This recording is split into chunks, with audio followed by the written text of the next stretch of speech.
guys, welcome back to my channel. If you're new here, my name is Reagan, and today I'm going to be recommending books for your Enneagram type. Yeah.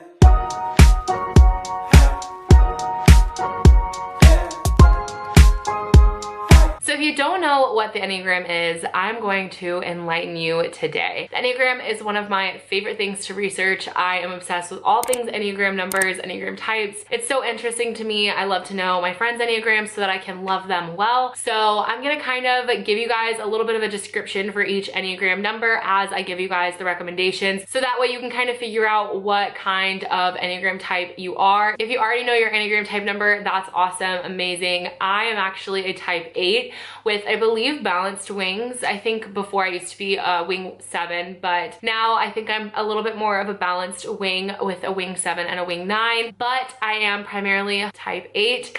So yeah, that's kind of what I'm gonna be doing with this video. So I'm gonna start out with 1 and then go all the way to 9. And I'm gonna have 2 book recommendations for each number. Most of them are romance book recommendations just because that's what I normally read, but there are some more like literary fiction ones in there. I know there's like a fantasy or 2, but yeah, that's pretty much it. I think there's 1 middle grade book as well. But yeah, so let's just go ahead and jump into the video. I also want to say really quick, I am actually doing this as a series with 3 of my best friends ever. MG from MG's Library, Bear from Bear Reads, and Nayema from Nayema's Reads. We are doing this Enneagram series and all of our videos are slightly different, but we wanted to bring you guys some Enneagram videos. So make sure to go check theirs out. I'm pretty sure MG is doing How to Take Care of Your Bookish Enneagram. Mare is making hers a series on her channel where she reads like every single Enneagram, and she's starting with type 1.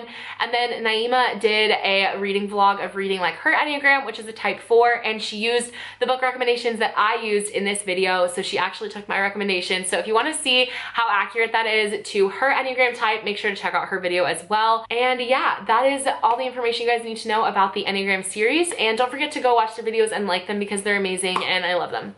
So yeah, let's get into the video now.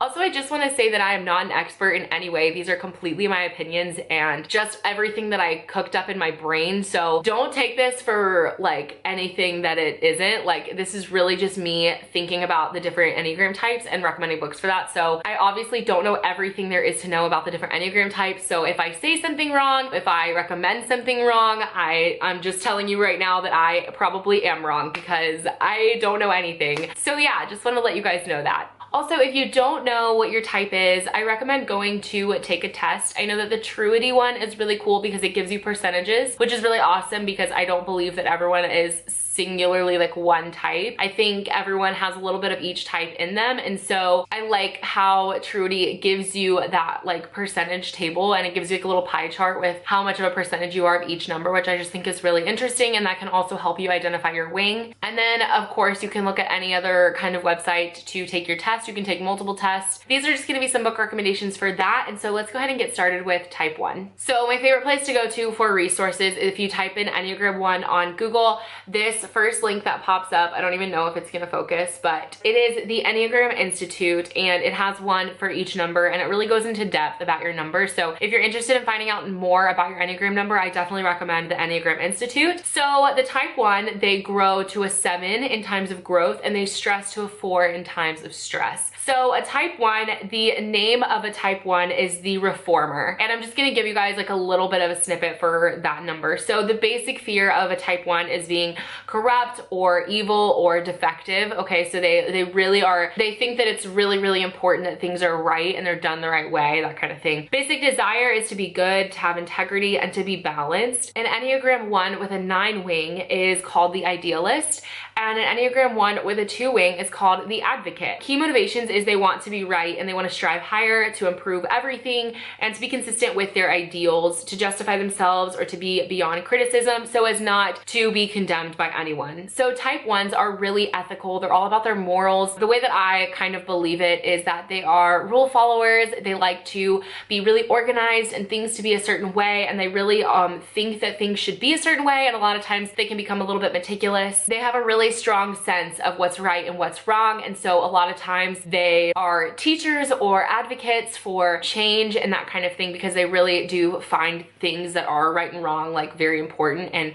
letting people know what's right and wrong. Something that I love about the Enneagram is that it shows you not only the things that are really good about your Enneagram type, but also the things that we might struggle with as different types. And so for the number one, their kind of struggle area is that they can become a little bit judgmental and a little bit critical of others as well as themselves, because they do hold themselves and others to a really high standard. So yeah, that's pretty much a little bit of an overview of the type 1. If you're interested, definitely go read the rest of the Enneagram Institute website on it. It is so good. The information is so interesting and amazing. So now let's move on to the recommendations for type 1. So when I was first thinking about a type 1, the first thing that came to my mind is actually a recent read that I have read, and that is Get a Life, Chloe Brown by Talia Hibbert. This book is about a girl named Chloe, and I'm not going to do like specific descriptions of each book. I'm kind of just going to explain why I think this would be good for a type 1. So the way that I made my recommendations is books with characters that I think are that number. So for Get a Life, Chloe Brown, I assumed that Chloe Brown is probably a type 1, or she has type 1 characteristics. So she's really anal about certain things. She likes things to be a certain way. She thinks that things are supposed to happen a certain way and are supposed to be a certain way, and there's not really a lot of fluidity in between things, and she's just really meticulous about a lot of things, and she has a very strong moral compass. And so I kind of figured she would be more of a type 1, and so I think a type 1 reading this book could kind of resonate with her in that. So that is why I picked this book for a type 1. The next one might come as a little bit of a shock, but I chose Percy Jackson for this. So he's actually a character in a series. So the first book is called Percy Jackson and the Lightning Thief. If you've never heard of that, where have you been? I'm actually hosting a read along for the Percy Jackson series right now with 4 other amazing co-hosts.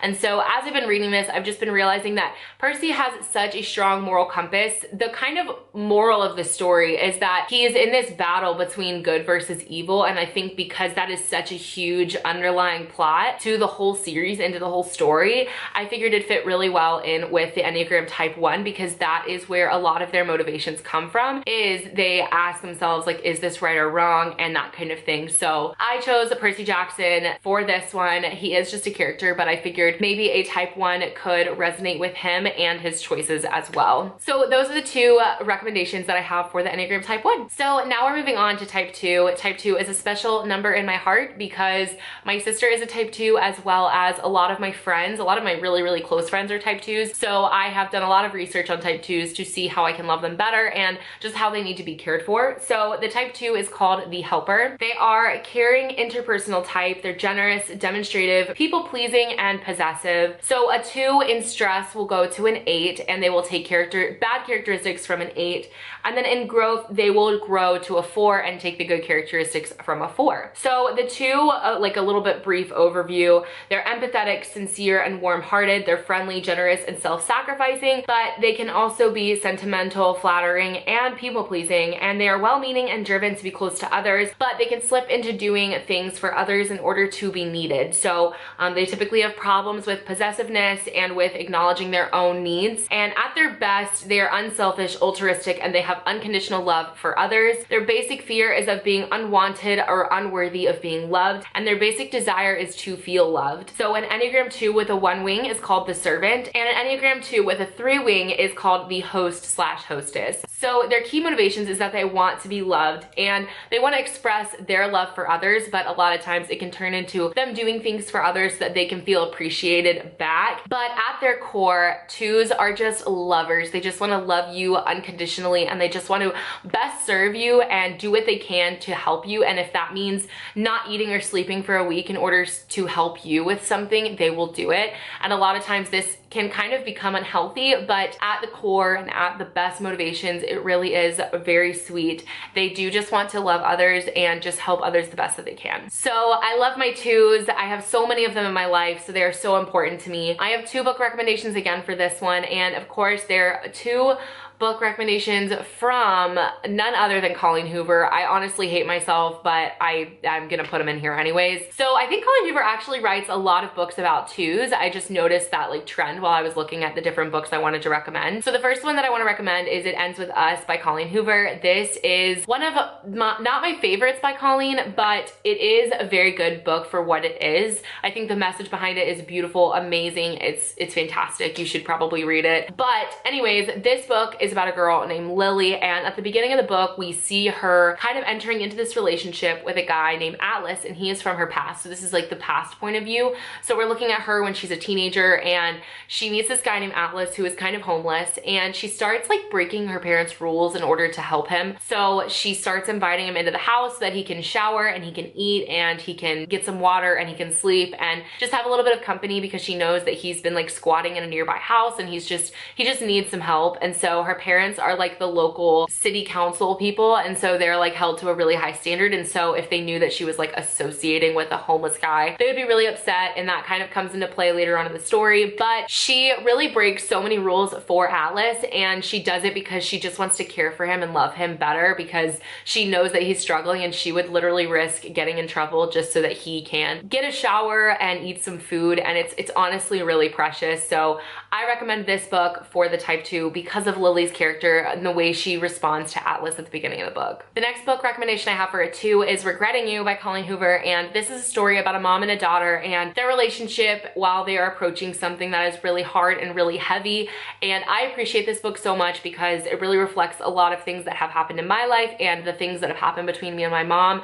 But I love this book because the mom is so sacrificial in this book. Some news comes to light, and instead of telling her daughter the news, she kind of like keeps it a secret, because if she told her daughter the news, then her daughter would hate this person, and she doesn't want her daughter to hate that person. And so in turn, the daughter actually starts to hate the mother because she thinks it's the mother's fault, but the mother wasn't at fault at all. And it's really heart-wrenching because you feel for the mom, because like she's not telling her daughter because she wants to she'd rather sacrifice herself than let her daughter hate someone else. It's kind of confusing me explaining that, but if I tell you anything else, it'll be a bit of a spoiler, so I don't want to. But you should definitely pick this book up. It's just so sweet the way that the mother just kind of sacrifices her own view of herself to her daughter so that she can love this person that she used to love. And it sounds really confusing me talking about it, but you should just pick up this book if you're interested. So that is all the book recommendations that I have for type 2s. Next up, we have the type 3, and the type 3 is called the Achiever. And when they are growing and they're in a season of growth, they take really good qualities from a 6. And when they're in seasons of stress, they take bad qualities from a 9. So a 3 in brief is that they are self-assured, attractive, and charming. They're ambitious, competent, and energetic. And they can also be status conscious and highly driven for advancement. They're diplomatic and poised, but they can also be overly concerned with their image and what other people think of them. And they typically have problems with workaholism and competitiveness. And at their best, they are self-accepting, authentic, and everything they seem to be role models who inspire others. So their basic fear is of being worthless, and their basic desire is to feel valuable and worthwhile. And an Enneagram 3 with a 2 wing is called the Charmer, and then an Enneagram 3 with a 4 wing is called the Professional. So their key motivations is they just want to be affirmed. They want to be seen as someone who has achieved a lot, and a lot of times 3s can become a little bit competitive, and they're really ambitious, which is super amazing. They just have a drive for their passion, and that's why a lot of leaders and a lot of presidents and a lot of people of power are typically type 3s, because they have so much ambition and so much drive to do what they want to do, and they always want to be the best in their field and the top of their field, I guess. 3s also can sometimes end up caring a little bit too much about their appearance, not necessarily their outward appearance, like their physical appearance, but the way that they're viewed by others, because of course they really want to be viewed as the best, the top of the line, top notch, and so it would hurt them if they were viewed as anything less. And so a lot of times they can become a little bit self-conscious about the way that they're viewed by others. So the 2 recommendations I have for the type 3 is The Hating Game by Sally Thorne. This is actually the perfect book for a type 3. It is so ambitious and so driven. So this is about 2 characters, Josh, and I don't remember her name right right now. Why don't I remember her name? Anyways, I remember Josh because he's one of my favorite book boyfriends, but the two characters are working at this like publishing house that has like merged two publishing houses together, and they both are gunning for the same position at work, which is why I really picked this, because type 3s are super driven and ambitious, and this just sounds like something a type 3 would do, is like compete with another person for a job position like really heavily. And so they end up falling in love. It is a romance, but it also has a little bit of that drive and that ambition, and it's really cool to kind of see in the mind of the characters as they're trying to go for what they want. So I figured this would be a really great book for a 3 to read, because then they can kind of see themselves in the characters. The next one is a little bit of a stretch, just a bit, but that is The Wall of Winnipeg and Me by Mariana Zapata. This book is about a girl who's a personal assistant to an NFL football player, and it is like a 600-page slow burn romance, but she is the personal assistant to this like football player, and she takes her job really seriously, and she just like wants to always do well in her position. And I think that's like kind of where I got this book for this book recommendation, but she just cares a lot about like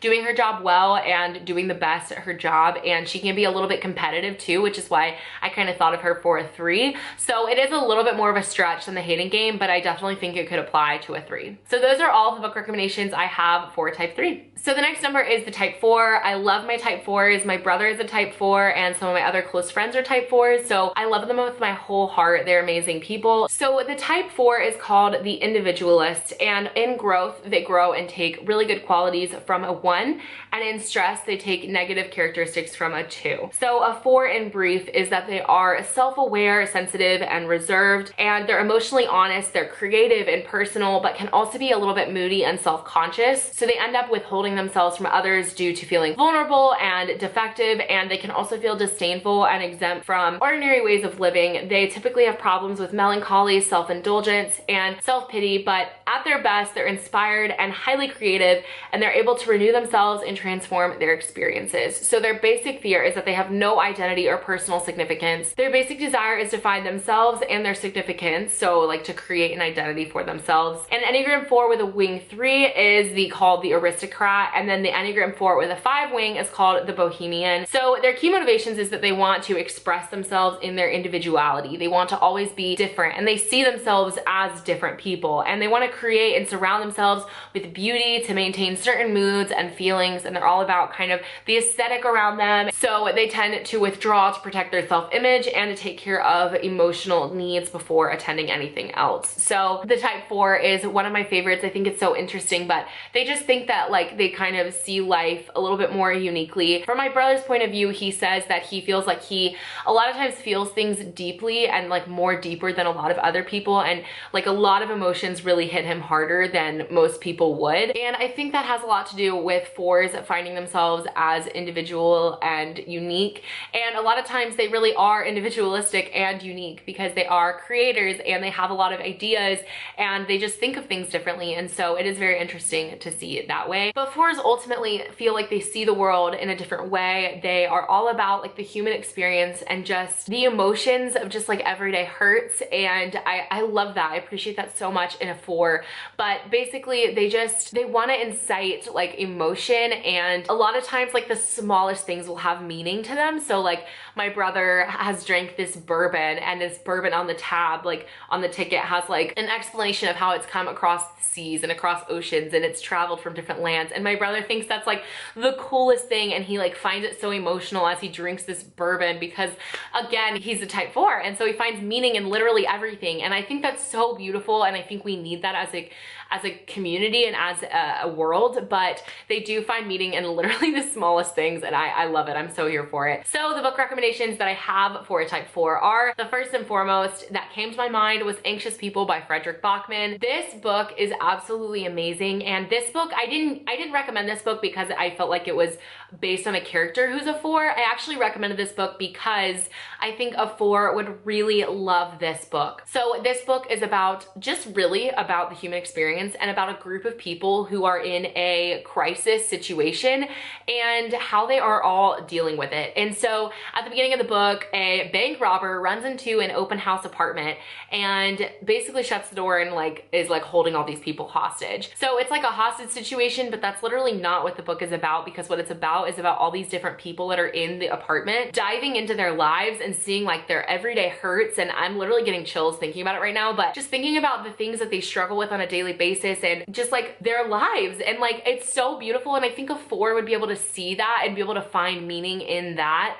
And I think they would just love this book. So if you're a type 4, please read this book. I think you would love it. The next one that I have for a type 4 is a romance, and that is Atheists Who Kneel and Pray by Taryn Fisher. So don't be swayed by the title. This is not about atheists or non-atheists. It is actually just like a play on words. But basically this book is about Yara, and she kind of goes about life wanting to be people's muse. So she dates men and then breaks their hearts so that they will come up with like some kind of creation based on her. So they'll be music artists, or they'll be like actual painting artists or whatever. And she'll find these people and fall in love with them and then break their heart just to like incite some like emotion out of them. And I just feel like that's such a type 4. And just the fact that she wants to be someone's muse is such a type 4. Like that's literally such a type 4. And so I figured this would be really good for someone who is a type 4 to read about Yara, who I believe is a type 4 as well. So that is all of my book recommendations for type 4. Okay, type 5, we're almost there. I feel like this video is gonna be so long, but it's okay. So the type 5 is the investigator. They are the intense cerebral type. They're perceptive, innovative, secretive, and isolated. So a type 5 in seasons of growth, they will take really good qualities from an 8. And then in seasons of stress, they will take really bad qualities from a 7. So a type 5 is that they're basically alert and insightful and curious. They're able to concentrate and focus on developing complex ideas and skills. They're independent, innovative, inventive, and they can also become preoccupied with their thoughts and imaginary constructs. So they can become detached yet high-strung and intense. They typically have problems with eccentricity and isolation, and at their best, they're visionary pioneers, often ahead of their time and able to see the world in an entirely new way. So their basic fear is being useless, helpless, or incapable, and their basic desire is to be capable and competent. So the Enneagram 5 with a 4 wing is called the iconoclast. I don't know what that means, but the Enneagram 5 with the 6 wing is called the problem solver. So they just want to possess knowledge and to understand the environment, to have everything figured out as a way of defending the self from threats from the environment. So a lot of times type 5s can become a little bit detached, and a lot of things that you'll notice is that they'll kind of like set themselves in their room. They like to be alone a good bit, but they also know a lot of things. Like they're really, really smart people, and they know a lot of like random facts. And like a lot of times you'll see type 5s love like documentaries and things with lots of information because they find that as like valuable. And so they will know a lot of things that are kind of random, but they're really intelligent and really smart people. I don't know too much about type 5, so I kind of just had to read off my phone a little bit more for that one. But I do have 2 book recommendations for this one. So the first one is Without Merit by Colleen Hoover. I know it's another Colleen Hoover, but this one is so perfect and I couldn't not put this one in here. So this one's actually about a side character in the story, and so I'm not gonna really explain what the story is about, but you should definitely check into it. You might actually really enjoy it. But one of the side characters is the main character's brother named Utah, and he is just a well of like straight up random facts. So they have a marquee outside their house, which is like one of those like white signs that you stick the letters on outside of like churches and outside of like movie theaters. And he puts on the marquee a new random fact every single morning. So every morning he goes outside and he puts a new fact on the marquee, which was so awesome. I literally thought of a type 5 immediately when I read that, because I was like, oh my God, this is so something a type 5 would love, or something that they would do, because they're so full of these just like random facts. So I really thought that kind of contributed, and a type 5 could see themselves in Utah. And then the next book that I have is Marriage for One by Ella Mays. So I picked this one because the male character is really, really quiet and cold at the beginning, and he really is sweet and he has a lot of feelings, but he is quiet, which is how a lot of 5s come off as. You know, 5s are really emotionally intelligent and just intelligent in general, but a lot of times they come off as really quiet and cold and like just like not a lot of personality there, because they're a little bit more reserved, but they do know so much and they're so intelligent and they have so much to offer and so much to give, just like the male character in Marriage for One does. But I love this book. Like I legit love this book. If you love Marriage of Convenience books, you need to pick up this one because it's amazing. But type 5s specifically, if you want to read about a character who is similar to you, I would definitely pick up this book, because at the beginning the male character does show some of those kind of off-putting characteristics of just like kind of more isolated and a little bit more independent. But yeah, So that is all of the book recommendations for a type 5. Okay, we have 4 more types left. We can do this. Type 6. I'm already so tired of talking. It's been too long. So the type 6 is called the loyalist, and type 6s are also close to my heart because my mom is a type 6. So of course I know all about the type 6, but they are very interesting to me. They are committed, security oriented, engaging, responsible, but also anxious and suspicious. So a type 6 in seasons of growth grow to characteristics that are good of a 9, and then in seasons of stress they pull negative characteristics from a 3. So they are the committed and security oriented type. 6s are reliable, hardworking, responsible, and trustworthy. They're excellent troubleshooters, and they foresee problems and foster cooperation, but can also become defensive and evasive and anxious. Running on stress while complaining about it, they can be cautious and indecisive, but also reactive and defiant and rebellious. They typically have problems with self-doubt and suspicion. At their best, they are internally stable and self-reliant, courageously championing themselves and others. I love that description. That's so precious. So their basic fear is of being without support and guidance, and their basic desire is to have security and support. So an Enneagram 6 with a 5 wing is called the defender, and the Enneagram 6 with a 7 wing is called the buddy. Key motivation is that they want to have security. They want to feel supported by others, which is why a lot of times when they don't feel supported by others or don't feel like they have a lot of security, they tend to get a little bit suspicious and anxious, and that's where a lot of those feelings come from. A lot of times they say 6s kind of revert to like a looking for all the like worst case scenarios and all of the emergency exits, because they're always worried something is going to happen that's just going to like be the worst case scenario. And that's why they tend to always long for security and stability and safeness and support and all that kind of stuff, so they feel secure and safe and not anxious and suspicious. So the type 6 is obviously known as the loyalist. They tend to be really, really loyal to their friends, like ride or die. They typically only have a few amount of friends because they're so loyal to those that they have really deep personal relationships with them. And so the first book that I have for this one is Dear John. I legit hate this book, but I had to put it on here because the reason I hate it is actually perfect for a type 6. So this book is about a couple who meet each other. This is by Nicholas Sparks, by the way. If you haven't read this, just prepare for a lot of hurt. So this book is about a guy who meets a girl at the beginning of the book, and then he has to go off to like war, I guess, I don't know. And he goes off to like the army, and while he's gone, this girl is best friends with this other guy, and he finds out that he has cancer, but he also like tells her that he loves her and he's loved her. So she like marries him because is this a spoiler? This is a spoiler. This is kind of a spoiler. Ugh. Basically, I don't know. It's not really, it's kind of a spoiler, but it's like, okay, so she does something that is really sacrificial because she wants to kind of be there for this guy that she's best friends with, and she's really loyal to him. And so she would do anything to kind of like help love him best as his friend. And so she makes a decision, and it is not self-serving in any way. And it's for this guy who's like her best friend. And then the main character that we want to be with her comes back from war, and it's just heartbreak, instant heartbreak. So anyways, I thought this would be good for a type 6. They could probably really see themselves in this female main character because she does want to be loyal to her best friend who is battling cancer, and I just think that's so precious, although it incites a lot of heartbreak in me as I read the book, but I could see a lot of 6s finding themselves in her character. The next one I have is Welcome to the Dark Side by Gianna Darling. This is a dark romance, so be wary of that as you go into it.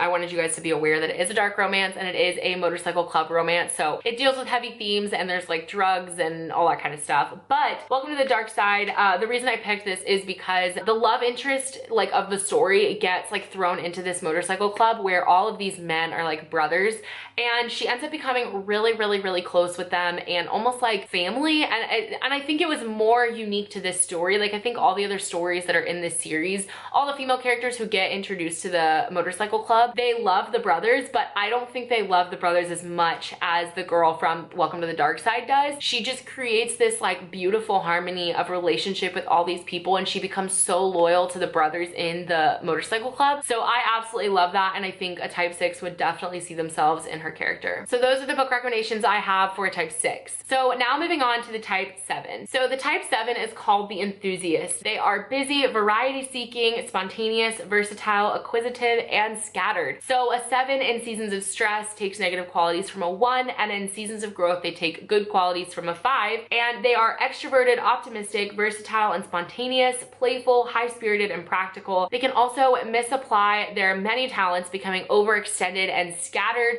and undisciplined. They constantly seek new and exciting experiences, but can become distracted and exhausted by staying on the go. They typically have problems with impatience and impulsiveness, and at their best, they focus their talents on worthwhile goals while becoming appreciative, joyous, and satisfied. Their basic fear is of being deprived and in pain, and their basic desire is to be satisfied and content and to have their needs fulfilled. An Enneagram 7 with a wing 6 is the entertainer, and an Enneagram 7 with an 8 wing is the realist. So their key motivations is that they want to maintain their freedom and happiness and to avoid missing out on worthwhile experiences and to keep themselves excited and occupied and to avoid and discharge pain. So the type 7 is very interesting. They really just want to continue to seek new adventures. They constantly want to experience new experiences. They want to live life to the absolute fullest. They don't ever want to miss out on anything.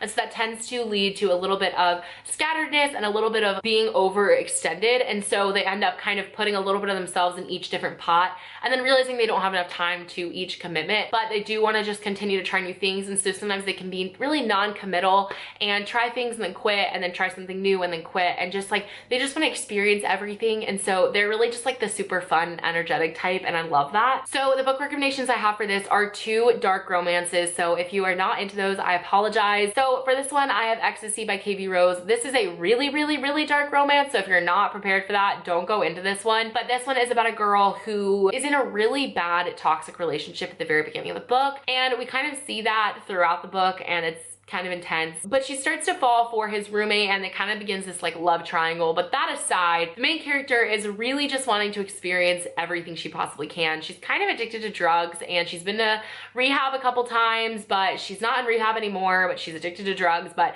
she loves to party. She wants to go out and try new things. She just wants to experience life to the fullest and be there for everything. And so I think that a type 7 could find themselves in her, but like on an unhealthy level. So like you shouldn't. So take that as you will. But I did think that she kind of shows signs of a type 7, so I figured that'd be a good one. The next one I have is Good Gone Bad by Gianna Darling. This is the 3rd book in the Fallen Men series. This is the 3rd book after Welcome to the Dark Side, which is the 2nd book that I mentioned earlier. And this one is about Zeus's daughter, which is the main character from the 2nd book, Welcome to the Dark Side. It is about his daughter, Charlie Rose, who is like the wild child of the motorcycle club. She is the president's daughter, and she is wild. Let me tell you, she loves to just experience new things. She loves to party. She loves to hang out. She just wants to live life to the fullest, kind of similar to our main character in Ecstasy that I just talked about. I thought that they were very similar, so I wanted to recommend this book as well. So those are the book recommendations that I have for a type 7. Next up, we have type 8, which is my type, and I'm kind of nervous to read this because now that you guys know, I just kind of feel like I'm calling myself out, but that's okay. I'm totally all about the self-awareness, so we're gonna just read about it. So the Enneagram 8 is called the Challenger. They are powerful, dominating, and self-confident, decisive, willful, and confrontational. So an 8 in times of growth take really good characteristics from a 2, and then in times of stress, they take negative characteristics from a 5. So an overview of a type 8 is that they are self-confident, strong, and assertive. They're protective, resourceful, straight-talking, and decisive, but can also be egocentric and domineering. 8s feel they must control their environment, especially people, sometimes becoming confrontational and intimidating. 8s typically have problems with their tempers and with allowing themselves to be vulnerable. At their best, they are self-mastering. They use their strength to improve others' lives, becoming heroic and inspiring. Their basic fear is of being harmed or controlled by others, and their basic desire is to protect themselves or to be in control of their own life and their own destiny. So an 8-wing 7 is called the Maverick, and an 8-wing 9 is called the Bear. So their key motivations is they want to be self-reliant. They want to prove their strength and resist all weaknesses, and they want to be important in their world and to dominate the environment and to stay in control of their situation. So 8s really just don't want to be controlled. They want to be able to control their own life and their own choices and their own destiny, and kind of take that as like an independent way, and then being like in control of their own lives. This is just, it's kind of crazy actually that I loved both of these books. Well, I'm gonna talk about it in a minute. But the first book that I thought of for this number is actually crazy because it's one of my favorite books of 2020, if not my favorite book of 2020. And that is The Invisible Life of Addie LaRue by V.E. Schwab.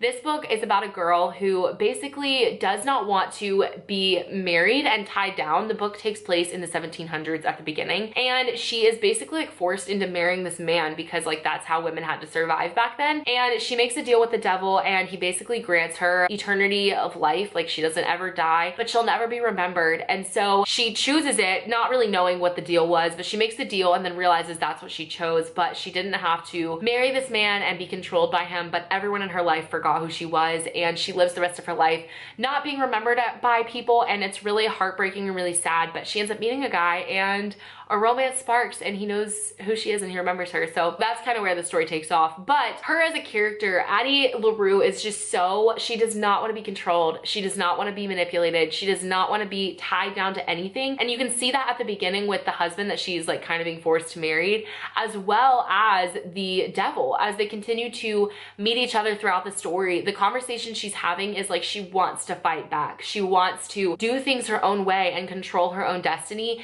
and she will do literally anything to not give up that life and give her soul to the devil. It's beautiful. It's an amazing story. I'm kind of biased though because I love it so much and I'm also a type 8, but if this sounds interesting to you, pick it up. I mean, you probably have already heard about it because everyone's been talking about it, but this book is amazing, and I think if you're a type 8, you will really find yourself in Addie. The next book I have is kind of why I tripped up at the beginning. So I haven't actually finished this book, but I've read like 150 pages of it, so I kind of got the grasp of the main character, and also everyone says that this is accurate. I've asked a couple people who have finished the book and they agreed with me, and that is From Blood and Ash by Jennifer L. Armentrout. And this is about a character named Poppy, and she's kind of the person I thought of when thinking about the type 8. So Poppy really is just this girl who is kind of like this maiden and like the chosen one, and she's about to be ascended into this position of power, but she actually hates it, and she really just kind of wants to like find her own life and live her own destiny, and she doesn't want to be forced into this life of being the maiden and the way that she's had to live her life because she is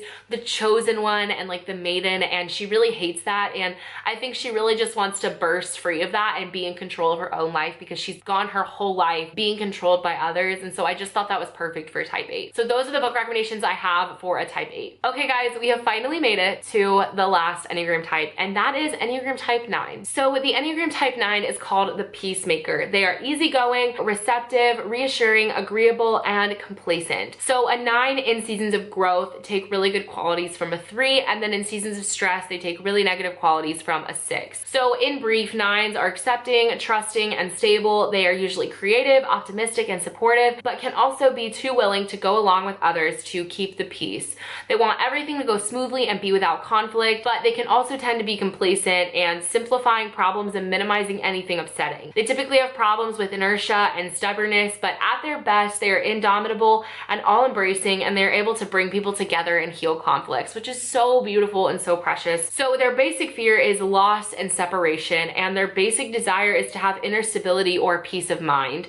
So an Enneagram 9 with an 8 wing is the referee, and then an Enneagram 9 with a 1 wing is called the dreamer. So key motivations is they want to create harmony in their environment and to avoid conflicts at all costs and any kind of tension, and to preserve things as they are, to resist whatever would upset or disturb them. So a lot of times type 8s can be a little bit passive because they just want things to go smoothly, and so if they're upset or if someone's hurt them, they aren't going to bring it up or aren't going to confront the person about it because they are a bit passive and they are a bit like they just don't want to create any conflict, which is really sweet, but sometimes can create a little bit of a rift because they aren't able to kind of verbalize the way that they're feeling. Type 8s are actually one of the most interesting types because they are at the very top of the Enneagram circle, and they kind of are like, they're called like the crown of the Enneagram because they pull a little bit of characteristics from each Enneagram number, and that's kind of what makes up the 9, which is just incredible. It's amazing. It's very interesting. But the type 9 is very interesting. I know plenty of type 9s that are in my life. So personally, I do know a lot of them, and so I know a little bit more about a type 9. My sister-in-law is a type 9, so of course I know a little bit more about them, but type 9s are amazing. Love them. So the type 9 recommendations I have is the very first one, which is Verity.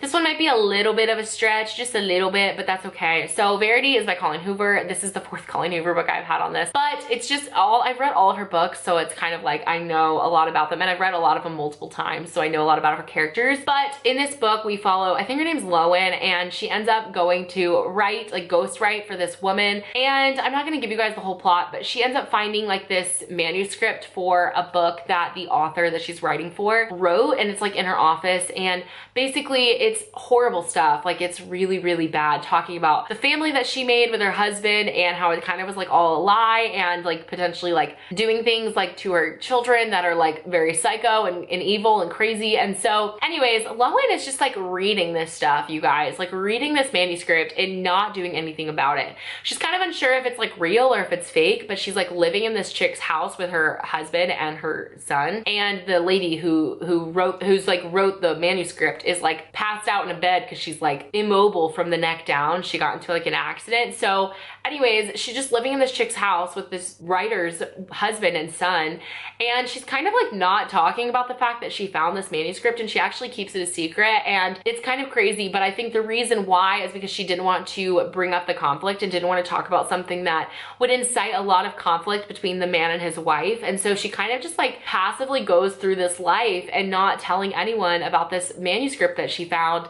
And it is kind of a thriller romance, so I want you guys to know that going into it. But it is kind of crazy that she kind of sits on this manuscript of horrible things for so long, because I think she truly just didn't want to bring in some conflict to the house. But very interesting. So the next one I have is A Court of Thorns and Roses by Sarah J. Maas. So hear me out on this one, guys, okay? So this one is a fantasy romance, but in the first book, I don't want to say anything that's like a spoiler, so bear with me if you've read this. But in the first book, Feyre, who's our main character, is a very different person than who she is in the second and third book as well. She really grows into herself in the second and the third book, like just goes from 0 to 360, like super quick. Like she really grows into who she should be and who she is as a person in the second and third book. But in the first book, she's really passive, and I think it has a lot to do with the relationship that she enters in the first book, but we'll talk about that in a second. But pretty much at the beginning of the book, she gets kind of taken away from her family home, and so for the first like 50 pages, she is kind of fighting back and like wanting to save her family and do anything she can for her family. But eventually she kind of just gets into this passive role of just like letting life go right by, and anything that Tamlin says to her is kind of like she just kind of goes along with it. And it's very interesting to see that she is a little bit passive in the first book, but in the second and third book she truly comes into herself, which is absolutely beautiful and amazing. I think the end of the first book she starts that process, but from about the beginning of the book to like 3/4 of the way through, she really does take this passive seat in her life and kind of just like lets things happen to her and doesn't really have like a really strong opinion that she voices. It's more just she internalizes it. And so I just thought a type 9 would be able to find themselves in Feyre in this first book, and then maybe see how they can kind of become a little bit more verbal about the things that they want to talk about. So those are all of the recommendations that I have for a type 9. So guys, we have finally made it to the end of this video, and I apologize, it has been so long. I really didn't think it was going to take this long, but I think going through each Enneagram and explaining took a lot more time than I thought. But I thoroughly enjoyed this video. I had so much fun with it. I definitely recommend, if you don't know your Enneagram type, you should totally take the test and then comment down below and let me know what your Enneagram type is. I love to just like know about people's Enneagram types. It's just so interesting. I just think it's so cool. It's so interesting. Blows my mind every time I think about it. So anyways, that is all that I have for this video. Again, don't forget to check out my best friends Enneagram videos that we did. We did this as like a little series. So of course I will have all of their videos linked down below. So go check those out. They're gonna be amazing. So yeah, I think that's all I have for this video. Don't forget to like the video if you did enjoy it, and make sure to subscribe to my channel if you want to stick around. And as always, check the description bar if you want to follow me on social media or find ways to support me and my channel. All right guys, I'll see you in my next video. Bye. She's a Mona Lisa. Everyone's lining up to see her. There must be something bad